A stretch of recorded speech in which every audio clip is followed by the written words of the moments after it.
We human filled with emotions, whether it could be a positive, whether it could be a negative, whether it could be like, sometimes feeling shallow, sometimes feeling nothing. It's all about the emotions. But when we triggered by the negative emotions, it affect on our life, productivity, and mental health. So in this video, I'm going to talk about how to calm your mind by the technique which I have been practicing from last 10 years, and it's very effective technique, and I thought I should share with you. So I wasn't like this, always calm. I went through the lots of process in my life. I was pretty adventurous guy where I had my breakup and I was riding my bike very fast. I broke my leg and I was on a bed for literally 90 days on a bed. My girlfriend left me and I was just like sitting on a bed thinking what just happened to me. So I was in massive depression, whether I just didn't had any hope in my life, what to do, how to move on with my life. But since I did Vipassana meditation, I used that technique in that difficult period and I just came out of it without any therapist or without going through anything, just managing by my own. So in this video, I'm going to talk about how to make your mind stronger and calmer in any situation. All right, how are we going to do that?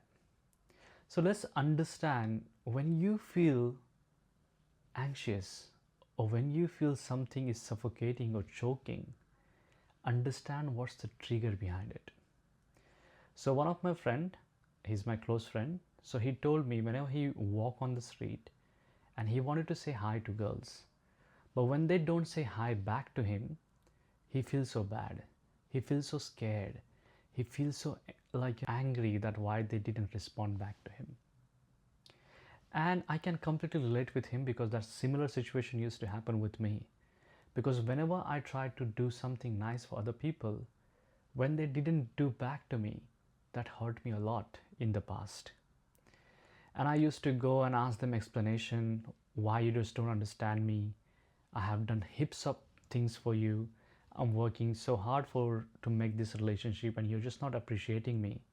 Can you just do it more? Can you just at least appreciate? And that was really fair questions, right? But until and up to the point when I realized, oh, I need to be mindful.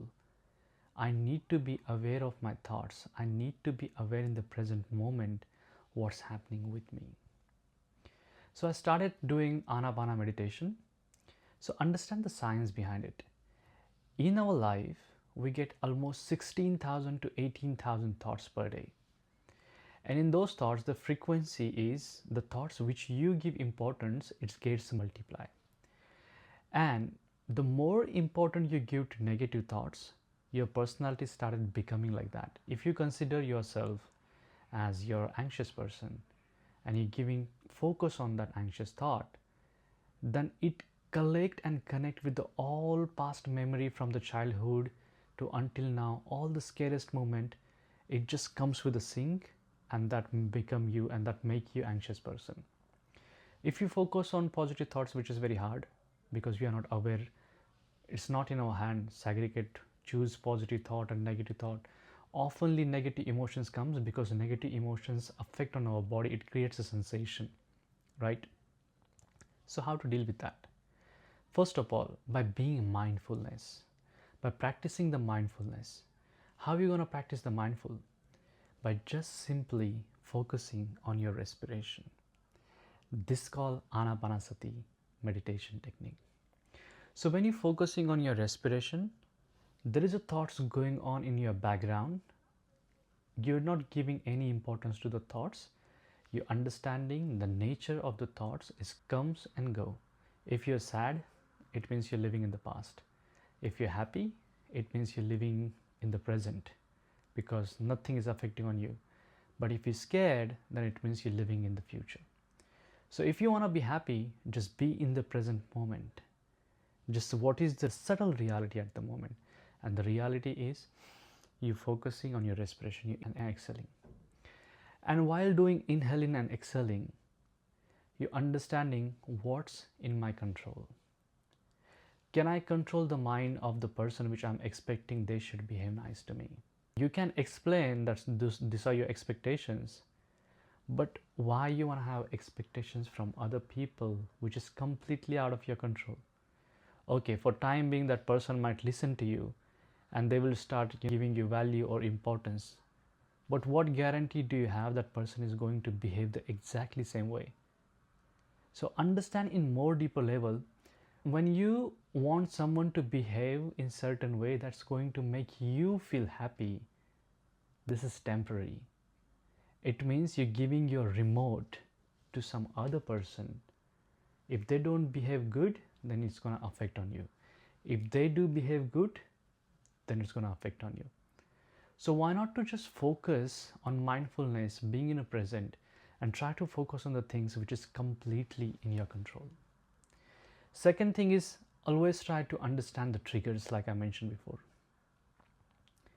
So when you're feeling anxious, remember what you're feeling anxious. Either whether it could be like scared of some particular situation, public speaking. Okay, why are you scared of public speaking?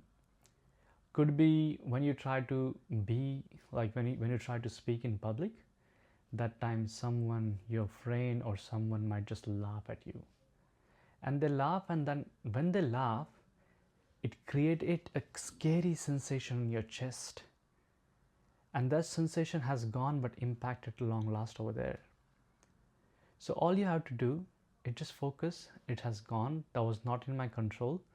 But what I have to do from now, it's in my control. So I'm not going to react in some certain ways. I'm just focusing on my breath. I'm just being so kind to myself. It's okay. At the moment, I'm on the low energy, but that low energy is not going to stay forever.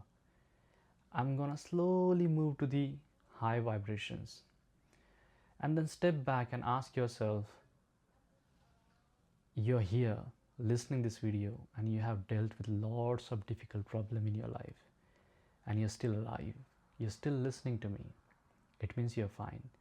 It means you have potential and this will pass. And the thing which is going to pass, what's the point of giving importance, right? This is just going to go away. Even though you're going to be happy, this is going to pass as well. So the things which is not going to be permanent, why to give importance? I hope this video helped. Just maintain the mindfulness practice. Try to be in a present moment. And if you actually want to find happiness, focus what's in your control rather than controlling other people.